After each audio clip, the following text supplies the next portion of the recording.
Osha wonye kwenu. Ndoko chicho. Che!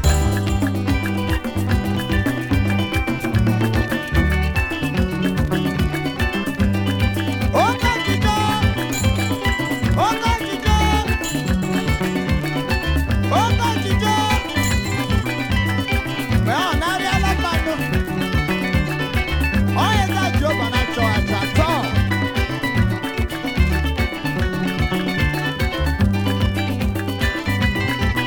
War against indiscipline.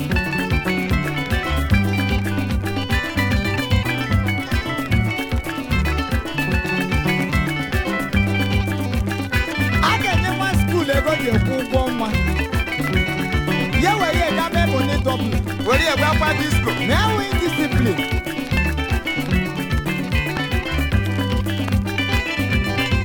And mama in the half put here. Teenage year boss. Now, why discipline?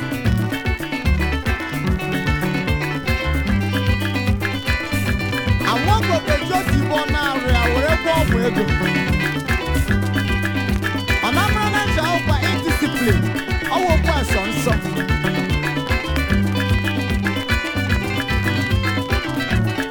My damn wow. Orube Monty, I have a tennis in here. I'm not sure you're at all. Now, why discipline? Sugar.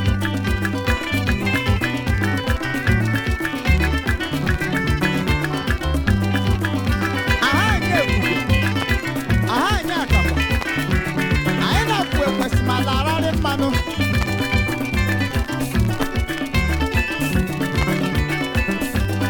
Onyesha make bolo we mo ke bolo mi.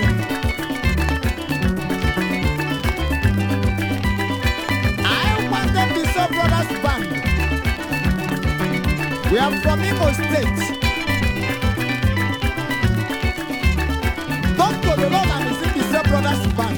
I end up where church. I end up an idea to see war against the indiscipline. Going on with a power of the man. I am that job.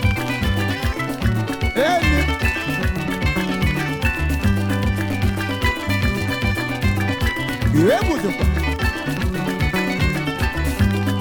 Onyero for my area for Moyero for jog a river for John.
bongo bongo. Locomotion.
ihubele